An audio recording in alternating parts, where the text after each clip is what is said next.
Your Excellencies, it is very appropriate that we begin here with the central importance of the principle of human dignity.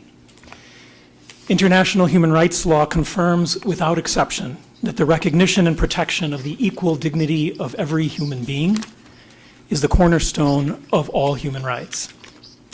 As the guarantor of human dignity in the inter-American system, this court has affirmed many times that the equal rights of all human beings flow from their equal dignity. Without this stable ground, human rights would become illusory and arbitrary, belonging only to those human beings whose value is already acknowledged, and not to those whose value is ignored and rejected by those who have power. The status and principle on which all international human rights law rests can be understood to have four essential qualities. First of all, human dignity is universal. It belongs to every human being solely by virtue of being biologically and genetically a member of the human species. This is an objective and scientific basis, not one based on any ideological or philosophical or religious category of who counts fully as a human being. For example, it's not based on the theory that the worth of a human being depends on a sufficient rationality or consciousness or autonomy or on a moment of ensoulment. Secondly, human dignity is equal. The court has affirmed many times in its seminal judgments on equality the intimate relationship between human dignity and the jus cogens principle of non-discrimination. Dignity does not come in degrees, with some human beings being more dignified than others. Nothing could be more antithetical to the very idea of human rights. Thirdly, human dignity is inherent. It is not conferred by any power or by the state or by the law, not by majoritarian social conventions or by the will and choice of any other person. And for the same reason, fourth, human dignity is inalienable. No one can lose or be stripped of her inherent human dignity by anyone or anything else. Therefore, no condition of weakness, vulnerability, illness, disability, or incapacity, or failure to be recognized as a person in the law can deprive a human being of their essential dignity. Now, these four dimensions of dignity have clear implications for the rights at stake in this case. They entail that a mother and her child, born or unborn, including both Beatriz and her daughter, are equal bearers of dignity. That cannot change simply because one of them is ill or disabled or less developed or more vulnerable, any more than it could change because one human being is of a different gender or race or sexual orientation or social class than another. That equal human dignity in turn requires states to respect and protect the equal human rights of every human being. And the right to life, as noted frequently in this court's jurisprudence, is the first of those rights, because without it, all other rights are null and meaningless. The text of Article 4.1 of the Convention places it beyond any reasonable dispute that in the inter-American human rights system, human beings are holders of the right to life from the moment of conception, even before birth. The explicitness of that text makes inter-American human rights law distinctive. In accordance with the international law of treaties, that intentionally distinctive language must be interpreted in a way that will give it meaning and effet utile. In addition, this court has repeatedly and consistently held, first of all, that the right to life must be interpreted in an extensive way, allowing for no restrictive interpretations in accordance with the pro persona principle. It is held that their state has broad range of duties to protect the right to life, including against violence by other private parties. And it is held that there may never be any discrimination among the subjects of the right to life. In sum, under the American Convention, as interpreted by this court, both a pregnant woman and her child in utero are entitled to the affirmative, simultaneous, and equal protection of the right to life by the state.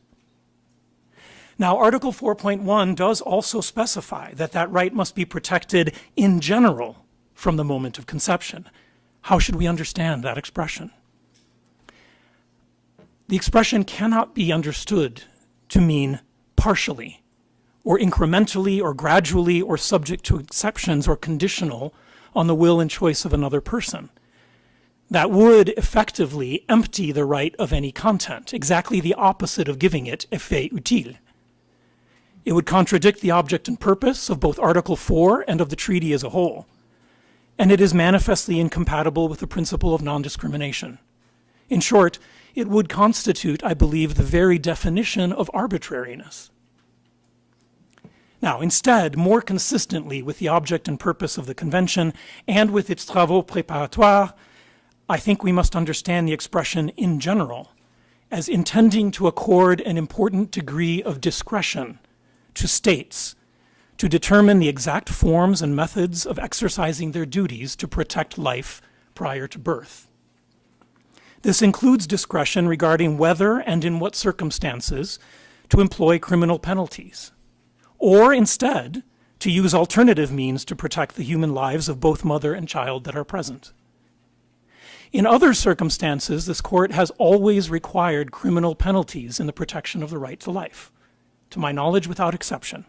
It is the paradigmatic necessary method. However, in this case, Article 4.1's expression in general does, I believe, modify that obligation to impose criminal penalties. And it allows states, permissively but not mandatorily, to employ other measures, so long as they are, in general, oriented towards protecting human life. But in whatever way the state may specify and carry out its duties to protect the right to life under the Convention, those duties do pertain simultaneously to both the mother and the child from the moment of conception. I believe a little reflection will show us that any other conclusion will only result in deep and unsustainable contradictions in this court's jurisprudence and in the law of the inter-American system. For example, it's hard to imagine that this court would ever be willing to affirm that among human beings who hold the right to life, the state may be willing to choose to protect some more than others, or to prefer the life of one person over the life of another, or to declare that a life plan or a dignified life of someone who, for example, has a mental disability or is in the final stages of her life is of less importance than that of any other human being. Nor could it be possible for this court to set aside its commitment to the Jus Cogens principle of non-discrimination in order to accept arbitrary differentiations in the protection of human dignity and human life, being based on a human being's age or stage of life or illness or mental capacity. The court cannot uniquely restrict its extensive interpretation of the right to life with respect to prenatal human life without introducing de facto exceptions to the pro persona principle that would result in human rights law becoming pro persona for some, but anti persona for others. And finally, this court has always laudably been the champion of the human rights of the most vulnerable and marginalized members of our societies. How could it accept that some human beings' vulnerabilities could be a justification for granting less protection to their rights? Each of these positions contradicts in very fundamental ways the most cherished building blocks of this court's corpus juris of human rights over the past 40 years. Now, there is an alternative. The alternative is to affirm unequivocally that the duty of states is to protect equally and simultaneously the human rights of both women and children, born and unborn. That is the path that is the most coherent with the promise of universal human rights. It is the most consistent with the explicit and distinctive text and requirements of the American Convention. And it is the only approach that takes seriously the obligations of non-discrimination, the expansive pro persona interpretation of the right to life, the duties of states with respect to those rights, and the interdependence and indivisibility of all human rights. Such a judgment by this court would be bold and transformative, it is true. It would set our societies on a radically new path in which the promise of universal human rights would finally be capable of overcoming the polarizing divisions that have plagued this area of law for so long. Thank you very much. Muchas gracias, señor perito. Daré ahora la palabra a la representación del Estado para que proceda con el interrogatorio. Indicar, por favor, quién se va a hacer cargo del mismo. Y procede. Adelante. Señor presidente, gracias. Yo haré las preguntas al perito. Profesor, ¿cómo está? Muchas gracias por estar acá. ¿Usted podría indicarle brevemente a la Corte algunos aspectos relevantes de su experiencia académica y profesional? Yes, of course. I've been a scholar of human rights in both public international law and comparative constitutional law for the last 30 years. In that time, I've published many books and articles on various aspects of human rights, including the leading textbook on the protection of human rights in regional systems. The last 27 years of that time, I've been a professor of law and of political science at the University of Notre Dame in Indiana in the United States, where I've also directed the human rights program, directed the doctoral program in international human rights law, and was the director of the Kellogg Institute for International Studies.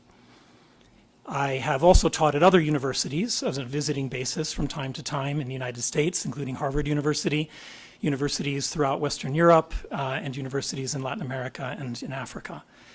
I have also had the privilege of being able to serve on important human rights bodies outside of the academic context. I was a member of the Commission, the Inter-American Commission on Human Rights, and its president in 2008 and 2009. And I'm currently a member of the European Commission for Democracy Through Law, better known as the Venice Commission, and was elected to be part of the executive leadership of that commission as well. Gracias. Profesor, en su peritaje escrito usted ha señalado que existe una presunción por defecto de que el derecho penal es el medio más apropiado para garantizar el derecho a la vida de todos los seres humanos por nacer. ¿Podría profundizarle a la Corte un poco a qué se refiere esta afirmación? Yes, as I indicated in my opening remarks, I am aware of no case involving violations of the right to life in which this court has ever refrained from obliging the state to investigate and punish with criminal laws the perpetrators of the violence.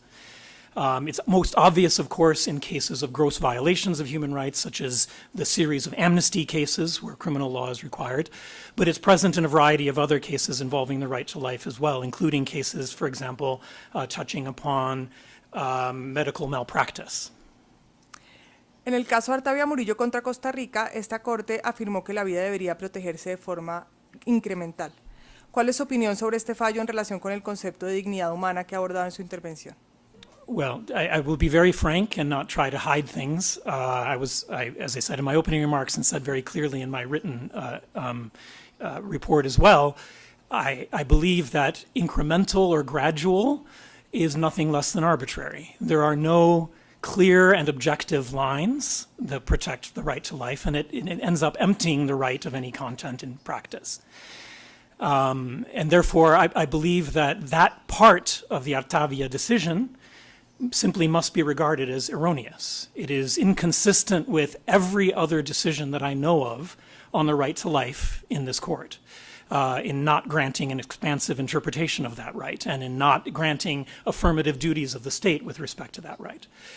Now, fortunately, I think that it is also the case that statement interpreting the words in general in the Artavia decision were in fact not necessary to the outcome of the case. The court had already decided that case on the basis of a conclusion that an unimplanted human embryo is not yet at the stage of conception and therefore not a holder of the right to life under Article 4.1. So everything that it says after that is just obiter dicta and not necessary to the holding of the case. So I do believe that the court can correct what I regard as a grave error in Artavia without actually affecting the important result of that case.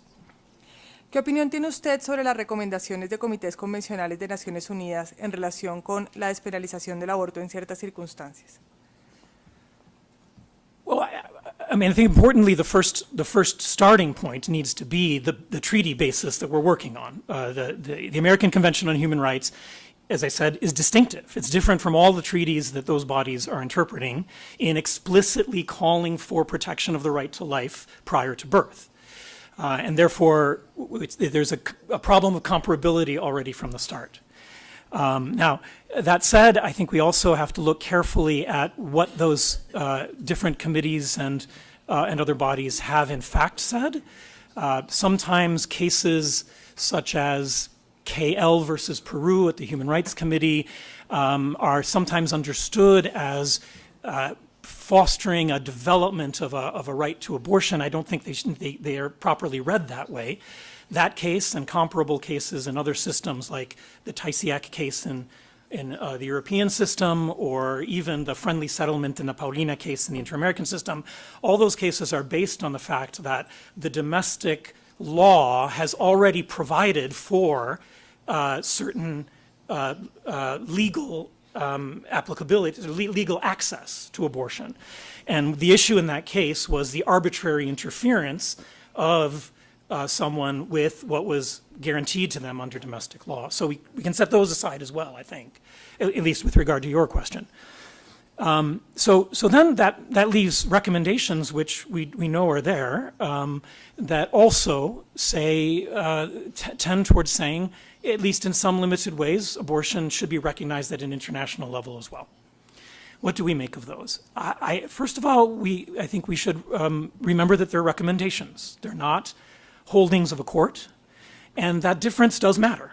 There's a reason those treaties were structured in such a way as to not provide them with something like the Inter-American Court of Human Rights that has definitive and binding interpretive authority. And so to treat recommendations the same way that we treat judgments, I think is not only faithful to international law, but is not helpful to affirming and maintaining the authority of those bodies that actually do have jurisdictional authority, like this one. And so what do we need to do? We need to, I believe, look at those recommendations in good faith, one by one, take them seriously and ask, do they have merit? They're not binding simply by the say-so of the committee. They may be persuasive based on the merit of the position. In these cases, I think there are good reasons to think that the positions are not persuasive, in part because the very treaties that they're purporting to interpret say nothing about about abortion, and on the contrary, provide very expansive statements about the right to life. In the case of the Convention on the Rights of the Child, even affirming in its introduction, in its preamble, that it is intended to be protecting children prior to birth as well as afterwards. And the second reason to be doubtful of their persuasiveness is that we can find no examples, not even in soft law, of ways in which the community of nations has endorsed these principles and regarded them as binding. In fact, the closest authority we have to a comprehensive statement of the community of nations, which was issued at the Cairo Conference on Population and Development, says very explicitly that they do not recognize an international right to abortion. Profesor, ¿cómo compatibilizar estas posturas que usted ha señalado con el principio de interpretación evolutiva de los tratados? Well, thank you. I mean, clearly, I would not want to be understood to say that a dynamic or evolving interpretation is not appropriate. It's been an important part of this court's and jurisprudence since the beginning, and has a significant value. But it is important to remember that the evolving or dynamic interpretation that a court engages in is something that is supplemental to and must be consistent with the treaty. It starts from, first of all, what are we interpreting? It's not interpreting an empty space or air. And it needs to be consistent with that, and therefore it cannot contradict the treaty. This court has said as much in, if nowhere else, at least I know of one example in its advisory opinion on juridical personhood, where it says very clearly the treaty restricts the extent to which we can engage in interpretation that is not faithful to the text itself.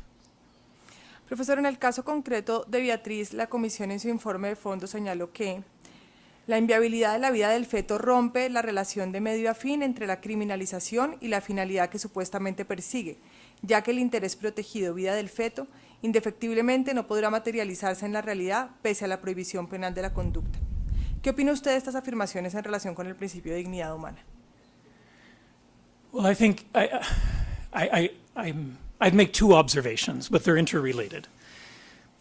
The first one is that the Commission in its merits report in the matter has failed to recognize that Article 4.1 and the right to life is in fact engaged and present on behalf of the unborn human being. It refers to a state's interest in potential life. Now, a state's interest in potential life is a very different thing from a right to life under the Convention. So framed in that way, it makes the calculus quite different, right? A human right on one side, a state interest in potential life on the other side. So if we first recognize that there is a human life present, then it changes the calculus quite a bit, I think, or it ought to. So now secondly, the second step then would be to take then more explicitly what you have asked me. Does that calculus change just because one of the human beings in it is disabled, even perhaps disabled to the point of not being able to survive outside the womb for more than a short time? And I think the answer must be no. The answer must be no. I think to illustrate why, perhaps the easiest way to do so is to imagine someone who is in the terminal stages of life and has only days or hours or even minutes to live. We would never say that such a person has lost the right to life or human dignity, and that in those final moments, because that life is no longer viable, that it could be killed or tortured or poisoned or dismembered. And so equally, I think the same is true of a disabled child prior to birth in terms of non-discrimination, or to a child who is already born, but in conditions of incapacity. Profesor, el profesor Christian Curtis señaló en un post el día de ayer, refiriéndose al caso de hoy ante la Corte, que más allá de discutir si puede considerarse que un feto es una persona, es evidente que el modelo social de discapacidad, incluido en la Convención de Personas con Discapacidad, no se limita a la existencia de deficiencias, sino que requiere interacción con un medio social en el que existen barreras de participación plena y efectiva. Por definición, el feto no tiene ninguna interacción social, por lo que difícilmente puede aplicársele una definición social de discapacidad. ¿Qué opina usted de esta afirmación? Well, first of all, I think just as a factual matter, it is a great reductive position because it seems to me clearly the case that even an unborn child is involved in society in important ways, receives medical care, interacts in various ways with the environment. Now, I'm not competent to testify to the fetal development of human life, but that seems to me self-evident. And moreover, that affirmation is consistent with what the Committee on the Convention of the Rights of the Child, the Committee on the Rights of Persons with Disabilities has itself affirmed, taking the position explicitly that a selective abortion of human fetuses with disabilities, even when those disabilities are going to be fatal to the child, constitutes discrimination under the treaty. So clearly rejecting that position, and it's reasonable that the committee would reject that position, because conceptually underneath it, what is it saying? It's saying that a person's dignity and rights depend on whether they're accepted by society. I mean, that's exactly the opposite of what we're trying to affirm when we affirm human rights, I believe. Profesor, ¿qué opina usted de que se considere que las leyes que prohíben el aborto son maternidad forzada y por tanto tratos crueles, inhumanos o tortura, como en algunas veces lo ha mencionado el relator para la tortura? I don't believe there is any legitimate foundation in international law to conclude that restrictions on abortion are per se, or could be deemed to be per se, violations of the right to be free from torture. For starters, I think the juridical elements are simply absent. The intentionality, the illicit aim, and so forth, of those right violations are not present here. In addition, a conclusion about those violations, I think, needs to be done necessarily at the concrete level of facts of a case, and not in the abstract. So, for example, even in the TCAC versus Poland case at the European Court of Human Rights, the court found a violation of the treaty insofar as the state prevented the petitioner from accessing legal rights to abortion under Polish law, but then went on to look at the specific facts of the case to say and conclude that it did not violate Article 3 of that treaty, or constitute torture, in other words.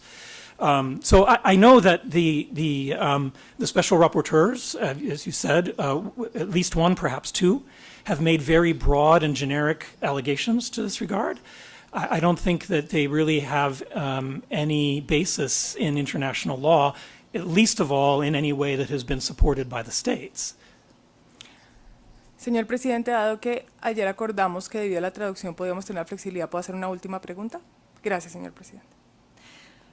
Profesor, los representantes de las víctimas en este caso han mencionado recientemente, refiriéndose al caso que está ante la Corte, que, abro comillas, el esfuerzo de salvar las dos vidas debe hacerse siempre y cuando eso sea lo que quiere la mujer, cierro comillas.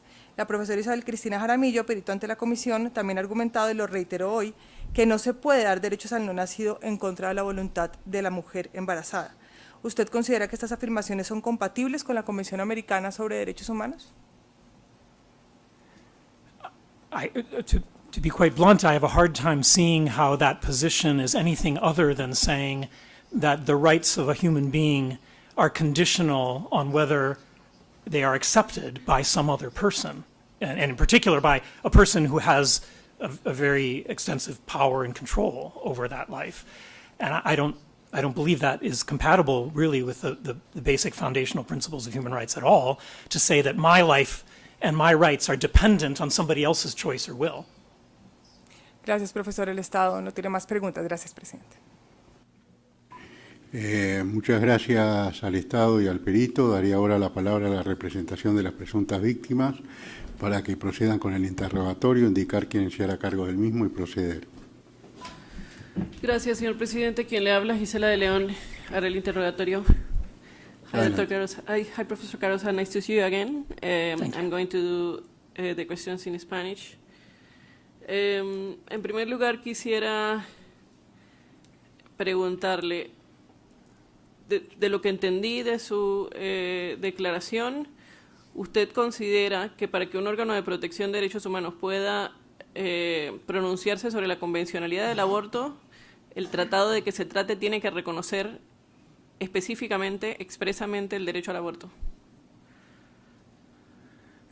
I think that's one important reason to doubt that the statements of the committees recognizing abortion are, in fact, valid and persuasive ones. It's one reason, it's not the only reason. I think, for example, if customary international law were to develop in the practice of states, having opinio juris and incorporating things, that might be a way also of adding a different argument as well. So that's one important data point, but it's not the only one. Tomando eso en consideración, entonces, usted conoce la jurisprudencia de esta Corte, en donde, por ejemplo, ha reconocido derechos como el derecho a la verdad, que no está expresamente reconocido en la Convención Americana, igual que el derecho a la identidad, que tampoco está reconocido en la Convención Americana expresamente. Quisiera conocer su opinión al respecto. The court has done so in ways that build on the rights that are present and don't contradict the text of the treaty and the explicit rights that are already granted and recognized. So it's very different to say there's a right to truth than there is to say there's a right that's been granted by the convention and by the states, and we're going to take it away.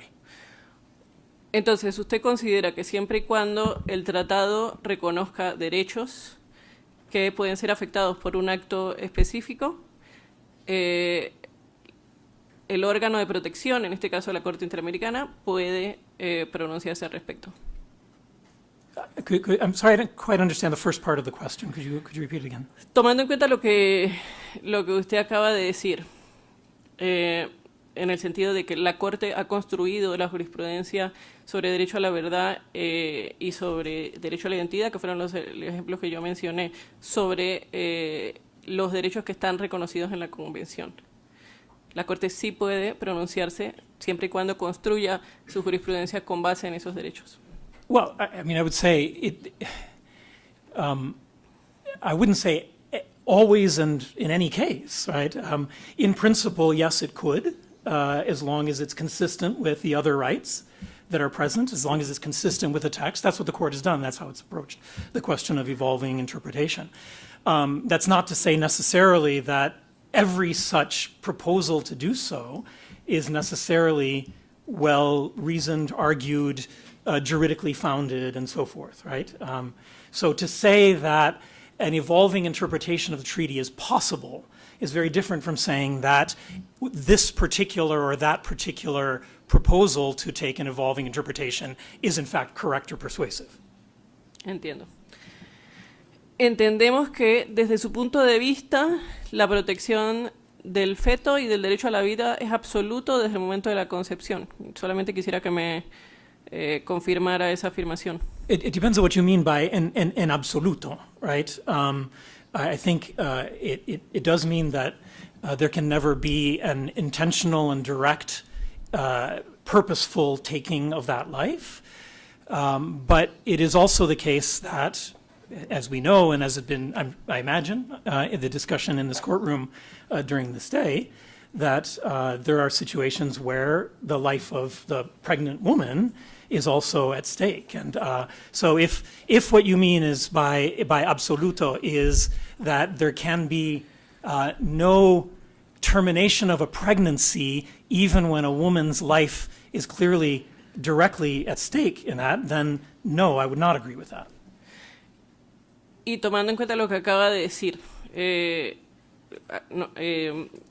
si más allá de que la vida de la mujer está directamente en inminente peligro, si la salud de la mujer está en inminente peligro, en ese caso, ¿sería posible? O sea, ¿habría un derecho absoluto del feto o no? Well, again, I think yes, there has to be, in the sense that one has to define absolute very carefully here, right? In the sense that it cannot be the intention and the goal and the aim of an intervention, even if it's called health, to kill the child, right? There can be health interventions that might pose risks to the child, and then very careful calculations and prudential judgments have to be made. How great is that risk? What is the potential benefit? In particular, is it necessary? Are there other ways of achieving the same goals? And one has to bear in mind that, health can come in degrees, but life cannot. So if one takes a life, it is the extinguishment of all rights, rendered null and meaningless, as this court has said. Pero retomando lo que usted acaba de decir, tiene que existir una intención de acabar con la vida. O sea, si la intención es practicar un tratamiento que es necesario porque la vida o la salud de la madre está en riesgo, sí es permisible. No hay una intención de causar la muerte al feto. I think there's an affirmative obligation always to attend to the health of the child as well as to the health of the mother. Right? And so there's always a question of how can you try to do both? How can you maximize both? Right? And it's not simply saying we're going to set aside one and pretend it's not there in order to maximize the health of the other. Right? So that will mean, for example, in some circumstances, undertaking a cesarean section, right, and a premature delivery in order to try to save the life of or the serious health implications of the mother, while still attending to the life of the child. It's very different from saying, for example, at the same stage of gestation, that what we're going to do is engage in a deliberate killing of the child, as opposed to. So to put it a different way, the question of a termination of pregnancy and the question of the killing of a human being are juridically distinct. ¿Y qué pasa cuando hay una colisión de derechos entre el derecho a la vida de la madre y del feto? ¿Cómo se resuelve esa colisión de derechos? Porque usted, quisiera volver a lo que usted decía en su presentación inicial, decía que el Estado está en la obligación de proteger de manera igual a la madre y al feto. Y tomando en cuenta eso, existen casos, médicamente hablando, en donde puede haber una colisión de derechos entre el feto y la madre. ¿Cómo se resuelve esa colisión de derechos? Certainly, again, even not as a medical expert, of course, I recognize that there are very complex medical decisions about what exactly are the risks that are being posed. It's always a certain prediction and assessment on both sides, what would be the consequences of a particular intervention. And so I think it is almost by definition impossible to answer that question in the abstract. And I believe that that is precisely why it was the case that in drafting Article 4.1, the states that did already incorporate some exceptions to criminal penalization of abortion did insist on maintaining language that would allow them to have a certain degree of discretion, precisely because there isn't a good word in English for idoneo, okay? It's not idoneo for international law at a generic level to be trying to resolve those conflicts. So as a general matter, those are exactly the kinds of things that are left to the discretion of the states to try to regulate in complex ways in their medical systems. Pero entendiendo que usted no es un experto médico, sino un experto jurídico, ¿cuál es el camino jurídico para resolver ese conflicto de derechos? Different states do it in different ways, right? And international law doesn't prescribe a single way to do it. Quisiera preguntarle, frente a un caso en el que la vida de la madre está en riesgo por el embarazo, ¿la voluntad de la madre es en alguna medida relevante? Well, in all medical interventions, informed consent is an important principle, right? A principle that is essential to human rights, to autonomy, to human dignity. And so in that sense, yes. Muchas gracias. Thank you. Muchas gracias al señor perito y a la representación de las presuntas víctimas. Corresponde ahora preguntar a las señoras juezas y a los señores jueces de la Corte si desean formular alguna pregunta. Juez Rodrigo Mudrovich, ¿va a realizar preguntas? No, señor presidente. Muchas gracias, señor juez. Jueza Verónica Gómez, ¿va a realizar preguntas? Sí, señor presidente. Adelante. Profesor Carozza, un honor. Usted nos habló en su peritaje sobre el deber de protección igual y simultáneo. Usted dijo, duty to protect equally and simultaneously. ¿Cuál es el rol de la ciencia? De la ciencia, science, en ese tipo de determinaciones.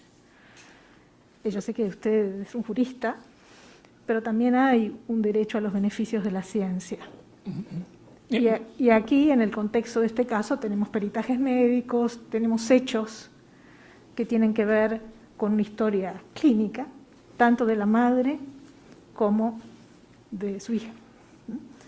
Entonces, y también tenemos una situación de dependencia física y de esta situación de la encefalía, que una vez fuera de la madre había determinaciones de los médicos que hablan de una palabra que usted utilizó con prevención, que fue la de la no viabilidad, y que consideró que no podíamos considerarla en la ecuación de esta protección simultánea de los derechos.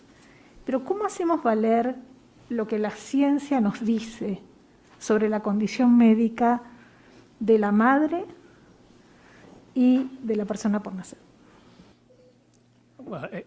Exactly in the complex judgments that I was referring to in relationship to the last question from the petitioner's counsel, I think it's implicit in the answer, what I will make explicit now, which is, of course, scientific information, judgments, the best available. Of course, we all know that medical judgments can be uncertain as well, and are always based on limited information and limited understanding of what might happen.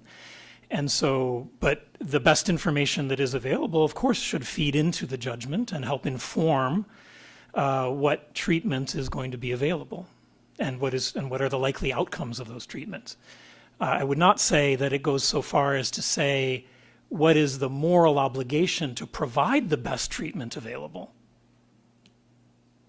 No me refería a eso, sino a este deber, a este estándar sobre el deber de proteger de manera igualitaria y simultánea a dos personas que sufren una condición de salud, Yeah. en un caso posiblemente fatal, y en el otro caso donde se sabe que una vez que esa dependencia física se corta, va a concluir con un desenlace fatal, que la ciencia ya nos dice. Right.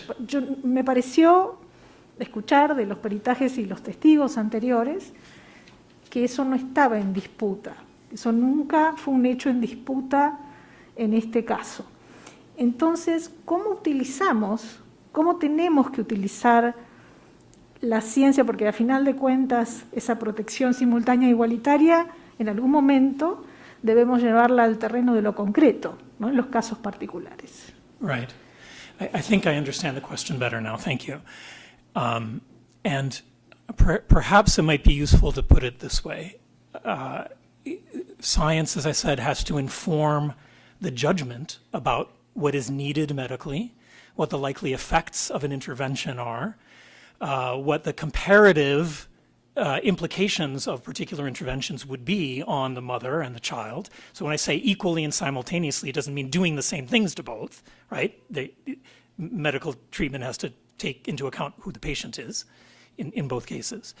And so in all these ways, medical science informs the judgment. But it's also important to remember what medical science can't do, right? It is not science that tells us that a human life is valuable.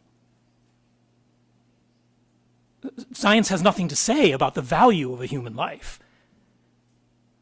And so it's not science that can tell us that a child that is not viable beyond a few hours outside the womb has no value or no dignity. That's not a scientific statement at all, and it can't be. It's categorically outside the realm of science to make that affirmation. Muchas gracias por su respuesta. Esa era mi pregunta, señor presidente. Muchas gracias. Señora jueza Nancy Hernández López, ¿va a realizar preguntas? Sí, señor presidente. Adelante. Muchas gracias. Profesor, buenas tardes. Yo entiendo de su disertación que usted no se opone a que se haga un juicio de ponderación de vida versus vida cuando no hay otro remedio para salvar una de esas dos vidas cuando entran en colisión esos intereses. Yes, but let me add a little bit of an explanation to it, only because of the word ponderación, I think has to be weighed carefully. Yes, it's certainly true that in order to save the life of a pregnant woman, where it's clear that is the medically appropriate intervention, sometimes immediately without even further analysis or judgment because it's an emergency. Let's say, for example, again, the medicine is a little bit beyond me, but even the little things that I know, let's say it's an ectopic pregnancy, right? I think we all know that those pregnancies need to be terminated as quickly as possible in order to save the life of the mother. I think that's entirely appropriate and consistent with the duties of the state to protect life in these cases. Yes.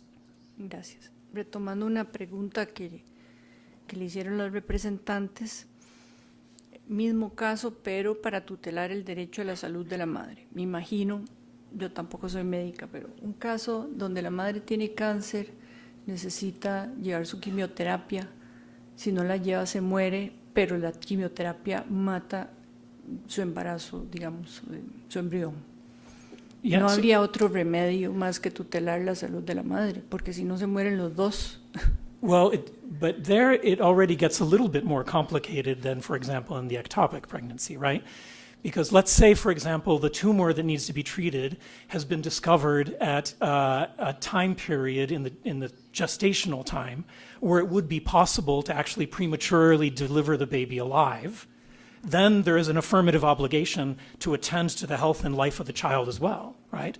Or there might be more than one. I myself am a cancer survivor. I was given many options to my chemotherapy. and some were more severe than others. Informed consent of the woman might involve questions about saying, this is a form that would definitely kill the child in your womb. This is one that might not, but it also might be less effective. How are we going to make that judgment? So as the cases get more complex, there will be ways, certainly, in which the state can reasonably, not the state, I'm sorry, the pregnant woman and the medical care provided by the state, so indirectly the state, can take steps to protect the life and health of the unborn child as well, even in these severe cases where the life of the mother is at stake. Sí, pero si no se puede, también Oh, tendría and que of course, if it's a, vale el juicio de ponderación igual. O sea, ahí va a depender de los elementos del caso concreto. Volvemos al tema yes, de but vida versus vida, yes, salud versus vida, con juicio de ponderación. Yes, and again, let me, because I didn't clarify before, I think the word weighting, con ponderación, balancing is an uneasy one, right? Because it is not weighing the value of one or the other or the rights of one another so much as saying what we're trying to do is save one to the extent it's possible. We will save the other or protect the health of the other, but where that is an indirect consequence of the intervention, then it is acceptable as a juridical matter and as an ethical matter, I believe.